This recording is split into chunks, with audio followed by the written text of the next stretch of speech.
Miarabantsika rehetrarehetra any atokantrano any, minao fahasalama tsara sika. Androany dia resaka mikasika ny Bluebeam. Bluebeam indray aloha resantsika androany.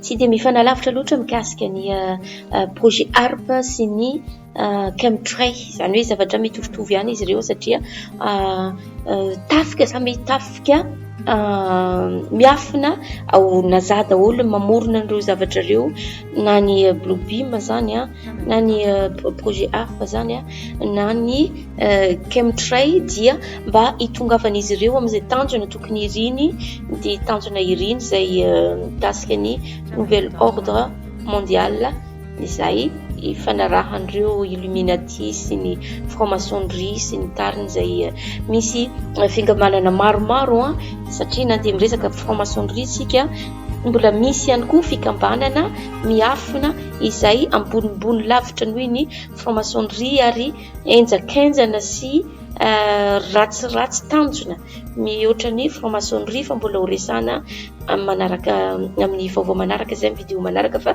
tsy ho areo resantsika daholo fa mikasika ity Bluebeam ity no resahana androany. Inona moa zany atao hoe Bluebeam zany? Bluebeam zany raha amin'ny teny gasy dia taratra manga. Inona ny tanjon'izany taratra manga zany? Zany taratra manga zany dia fitaovam-piadiana izay ampiasaina eny amin'ny habakabaka anatratrarana olona na aiza ety ambonin'ny tany. Ny tetikasany zany Bluebeam zany dia ao amin'izany misy azy ary paikady ametrahana ny fivavahana amin'ny vanim-potoana vaovao miaraka amin'ny antichrist na ny nouvel ordre mondial. Ao ambadiky ny fandrafetana ara-pivavahana ity dia misy drafitra scientifique mampihatra ireo teokrazia ho amin'ny filaharan'eran'izao tontolo izao, dia tsy maintsy manana finoana araka mpamonjy tokana mba ametraka ny kolotsaina tokana. Ny tetikasa zany teknolojia Bluebeam dia mikendry ny amitahana ny olona tsirairay amin'ny alalan'ny mystification mialoha ary amin'ny alalan'ny famoronana nofinofy ngoavabe sy mahavariana eo amin'ny sehatra maneran-tany. Misy karazana ambaratonga maromaro izy ity. Raha nandritra ny 30 taona ny sovietika sy ny amerikanina dia namorona angodrakitra ireo goavambe mifandraika amin'ny toetra mampiavaka ny fizika araka siansa ary elektromekanika ny vatan'olombelona, ary koa ny fandalinana elektromagnetika, chimique ary fikaroana arabiolojika ao anatin'ny atidoha. Ireo angodrakitra ireo dia mety ahitana fiteny sy kolotsaina eran-tany rehetra araka teknolojia avo lenta. Ny fivavahana maneran-tany no fototra, izany hoe na lamina vaovao na ny nouvel ordre mondial. Hoy ny mpikaro KGF Chapetz tamin'ny 1974. Ity fikaroana ity dia naneho fa ny fiteny hypnotiste dia afaka mifindra amin'ny heriny elektromagnetika mivantana any amin'ny faritra sasany ao anatiny atidohan'ny olombelona, nefa tsy mampiasa fomba mekanika fandraisana. Raha hoy kosa indray James McConnell, manampahaizana momba ny psikolojia, azontsika atao hoy izy mampitambatra mampiaraka ny fanalan-jaza miaraka amin'ny zava-mahadomelona amin'ny hypnotique ary ny fanodikodinana ny valisoa sy ny sazy azahoana fifehezana tanteraka ny fitondrantenan'ny olona iray. Azo atao ihany koa ny fanatanterahana ny fikapohana atidoha haingana sy mahomby izay ahafahantsika manova fiovana lehibe amin'ny toetry ny olona sy ny fitondrantenany. Ao amin'ny boky ny The Electric Body, ny famoahana ny loka, Nobel Robert Baker dia manoritsoritra izy ary mikasika ny andiam-panandramana mampiseho fa afaka mandresy mahatakatra ireo hafatra mifindra avy amin'ny trano mitokana amin'ny alalan'ny oronam-peo feno-tsivo mampientso-po, tenina lefa mivantana any amin'ny atidoha. Nanapa-kevitra i Baker fa ny rafitra toy izany dia misy fampiarana mazava ikatona ny fandidihana natao mba hitarika ny kendren'ny olona ho verisaina noho ny fanaparitahana feo tsy fantatra. Ireo vokatra ireo dia ekeny CIA tamin'ny fomba ofisialy tamin'ny taona 20 septambra 1777 mba ho vavolombelona eo anolohan'ny komity momba ny fahasalamana sy ny fikarohana. Ary Sidney Gottlieb izay nitarika ny programme MK Ultra tamin'ny fotoana io dia voaterina anaiky ny fikarohana izay nataony CIA. Karoka teknika misy fiantraikany amin'ny vatan'olombelona amin'ny alalan'ny fitaovana elektronika. Ny tetikasa Blue Beam dia mandray ny fahazoan-dalana tanteraka ary araka ny nambarany Ronald Reagan ny zanak'olombelona dia ho voatery hirahina ao amin'ny fitondram-panjakana maneran-tany hiady amin'ny fanafihana iray. Io teny no resahany Ronald Reagan io dia tsy kisendrasendra akory fa raha mandinika ny zava-nisy tamin'ny 1 septambra 2024 isika dia efa fantatrin'izy reto mialoha zany ny zavatra noresain'izy ireo satria ty resaka resainy Reagan ity ny antony ny tenenany an'izany dia ny zavanitranga tao amin'ny World Trade Center izay ny dinamita ny fipoahana dia efa nisy tao amin'ireo building na ireo trano avo dia avo ireo tao fa zany hoe sary holographique, sary hologramme ny avion izay hitatsika nandeha nandona le trano fa zavatra efa fantatra avy tany aloha be tany le zavatra isy dia zany natonga ny Reagan ny teny an'izany. Tsy kisendrasendra io ny teneniko teo tsy tokony ho adinoitsika fa ny miaramila dia manana fandrosoana ara teknôlôjia antaonany maro na ampolo taonany maro noho itsika. Mizara efatra ny tetikasa izay ataon'ity Blue Beam ity. Fampiasana psikolojika izy amin'ny dingana voalohany dia maharesy ny faharavana ny fahalalana araka arkeolojika sy ara-pinoana ary ny foto-kevitra ara-tsiansa. Ity fampianarana diso ity dia mikendry ny andresy lahatra ny olona rehetra fa ny fampianarana tany aloha tany dia diso sy namboarina nandritra ny taonjato maromaro. Ny dingana faharoa kosa indray dia alefa any amin'ny faritra maro eran'izao tontolo izao ny optical sy feo hologramme amin'ny sary 3D sy laser. Izay le niteneniko teo ny mikasika ny zavanitraka tao amin'ny World Trade Center tamin'ny 2011 septembre 2011 dia sary hologramme avy amin'ny 3 dimensions 3D sy laser no ampiasaina. Ny olombelona tsirairay dia hahita hologramme eny amin'ny lanitra na eny amin'ny habakabaka araka ny finoany tsirairay amin'ny firenena. Ireo vinavinan'i Jesosy, Bouddha, na io Jesosy, na io Bouddha, na io Krishna, na io Mohamed, na io zay fivavahana na ateisma na inona dia andriamanitra hafa ireo dia hitambatra hoendrika tokana mba hamorona andriamanitra tokana izay ho antikrista. Ireo sary sy mozika ary feo ireo dia ho tanterahina avy amin'ireo tambajotra satelita midadasika tokotokony 100 kilometatra ambonin'ny tany any ho any zany misy an'ilay satelita. Ny tanjon'ireo fampisehoana an-tsehatra ireo dia ny hitondrana an'izao tontolo izao ho Kristy vaovao, ny Mesia Maitreya vaovao izay lazainy Sutra Bouddhiste. Ny projet Blue Beam na ny tetikasa Blue Beam dia manana tetika manintona toy izany ka ampiditra olona marobe ao anatin'ny toe-javatra saika mifaly amin'ny toe-karena ka hitondra azy ireo hanova azy ireo ihany koa. Izany tetikasa taratra manga zany dia ny fiavin'ny mesianina dia anambara fa fahatanterahan'ny faminaniana taloha ilay hetsika lehibe indrindra nandritra ny 2000 taona dia ho eo amin'ny lampahazony cinémascope satelita zany miaraka amin'ny fandikana ny hafatra fitiavana amin'ny fiteny rehetra sy ny fitenin'ny planeta. Amin'ity sary virtualy ity sy ny feo amin'ny alalan'ny habakabaka dia ny zany natao dia mba ho fahatokihana ny finoana isan-karazany izay tena voasarika mafy dia hahitany fiverenany mpamonjy azy ho zava-misy iainana. Amin'izany dia hitambatra ho lasa endrika iray ny vinavinan'i Jesosy, Mohamed sy Krishna sy ny sasany sy ny sisa.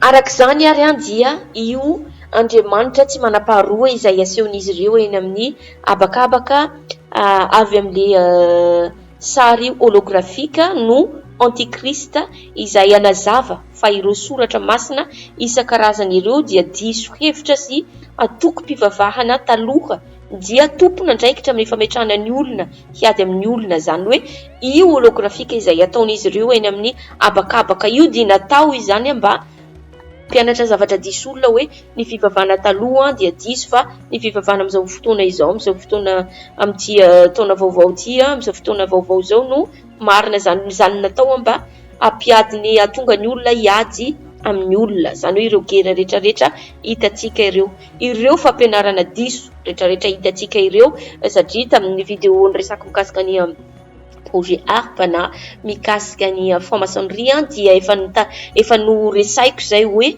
mitetika an'izy ireo dia mba hampiditra zavatra-dratsy, hampianatra zavatra ratsy, hampianatra zavatra diso ho antsika mba hitongavan'izy ireo amin'izay le tanjona nouvel ordre mondial mba ny tian'izy ireo hampianarana sy ampidirina ao an-tsaintsika no ho alefa ombieny noho izany dia io mystification lehibe io ny marina dia ananana fiantraikany amin'ny famoronana fiarahamonina ara-tsosialy, ara-politika, ara-kolotsaina, ny alalan'ny onja, ny onde mba hanatratrarana ny olona tsirairay. Ny dingana fahatelo kosa indray dia hanambatra ny telepatia amin'ny elektronika, ny rafim-pandefasana, ny fandraisana ireo rafitra izay ahafahany onja mpandrosoana ny ELF na ny VLF na ny LF. Nefa nazavaiko ihany koa zay zavatra telo zay tao amin'ny projet ARP. ELF, VLF, ELF dia onja faran'izay ambany indrindra. ELF extrême le low fréquence, zany hoe onja farany ambany, VLF very low fréquence farany ambany indrindra, LF izy low fréquence ambany indrindra. Ny taratra toy izany dia nalefa ny satelita dia afaka mifanelanelana amin'ny eritreritra herena izay antsoina hoe fisainana manohitra. Ny fanandramana amin'ity loha hevitra ity dia nitranga tany amin'ny firenena samihafa. Toy izany koa ny fampiasana eran'izao tontolo izao amin'ny fifandraisana rehetra moderna dia apetraka amin'ny fampitana onjam-peo mikendry anafoanana ny lehilahy rehetra ara-tsaina amin'ny alalan'ny tsirairay sy ny fiarahamientana iraisana. Zany hoe ireo zavatra ireo zany resaka holografika zany, resaka holograma zany satria omeko ohatra anankiray ny zavatra nitranga tao amin'ny niparitaka tao amin'ny Facebook ity vidéo kely iray ity tany Chine izy ity dia ny sarin'ny Masina Maria izay tena ambony ranomasina dia variana moa ny olona dia misy maro dia maro mihitsy no voafitaka satria ity sary ity vidéo ity Masina Maria ity no atao hoe sary holografika, zany hoe sary avy amin'ny 3D avy any amin'ny satelita izy io nanamboarana azy. Inona moa ny atao hoe holograma? Ny holograma zany dia vokatry ny teknika iray amin'ny firaketana ratsoratra ny haben'ny zavatra iray ao amin'ny 3D ary amerina azy io amin'ny sary iray, zany hoe ny sary anankiray dia alefa amin'ny 3D le izy avy amin'ny laser mba ho hita ohatrany hoe zavatra marina zany, sary ohatrany hoe zavatra marina le izy raha ohatra ka hitanao 3D eo alohanao eo. Io teknika io dia natao tamin'ny famolavolana laser tamin'ny taonjato taloha be tany efa nisy izy io. Ny sary holografika dia noforonina tany amin'ny taona 1770 nataony Denis Gabor, mpahay fizika izay nahazo ny loka prix Nobel momba ny fizika ho an'ireo zavatsoratra ireo tany amin'ny taona 1770 izy io. Tsy vo izao no nisy ny sary holograma voalohany fa efa nisy tany aloha be tany amin'ny taonany 1970 tany fa taty amin'ny 2015 taty zany zay vao nisy ny sary holografika miloko, zany hoe en couleur, ary natao tamin'ny consortium. Ny laboratoire coréenne no nanomboka nanao izany sary holografika zany ho sary miloko na en couleur voalohany ary notariny LG tamin'ny fepetra tena manokana na fepetra famoronana fitsabahana amin'ny rafitra laser. Raha ho resako fohifohy zany ho fidiniko fohifohy le resaka blue beam teo sy ty zava-nitranga tany Chine ty dia zavatra iray ihany izy ireo. Ny blue beam raha ohatra ka azonareo tsara le fanazavako teo dia resaka holografika ihany resaka feo na onjam-peo izay alefa avy any amin'ny satelita aparitaka avy amin'ny onde izay mahatonga ny feo misy karazan'olona misy feo mibitsika na misy feo miresaka ao an-tsainy mahatonga an'ireny olona adaladala reny ohatra rehefa betsaka loatra le onde dia miataka an'le atidohan'le olona dia tsy zakan'le atidohany tsony le izy dia lasa mamparitaka ny sainy.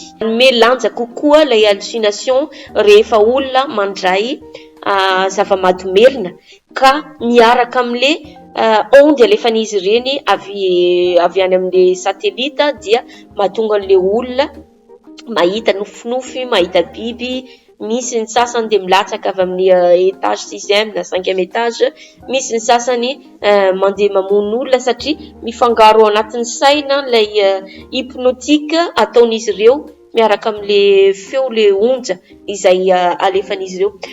Izany natao dia mba hitongavan'izy ireo amin'ilay tanjona tiany hitongavana le nouvel ordre mondial dia mba hitenenan'izy ireo ny olona rehetra hoe mba hanana Andriamanitra matokana, ampiasa vola tokana ho mpitondra tokana zany hitondra n'izao tontolo izao dia ho anatina dôme anankiray isika rehetrarehetra eto ambonin'ny tany dia mpitondra tokana ihany no hitondrantsika ho fivavahana iray ihany no ampiasaina, vola iray ihany koa no ampiasaina fa hofohanan'izy ireo daholo ireto vola rehetrarehetra reto. Izao fotoana zao tena efa miazakazaka izy ireo amin'ny ty tanjona tian'izy ireo atao ty satria raha mandinika isika ny eto ambony tany amin'izao fotoana zao tena mivadika ambony ambany raha tsy misy ny gera, misy ny mosary, misy ny ainandro, may ny alary, may ny alaty, ny aretina efa tsy tenenina tsony aparitaka zany dia anisany asa izay ataony blue beam sy ny ataony projet ARP daholo zany rehetrarehetra zany satria onde alefan'izy ireo avy any amin'ny satelita makany an-tsaina no mahatonga izany rehetra zany.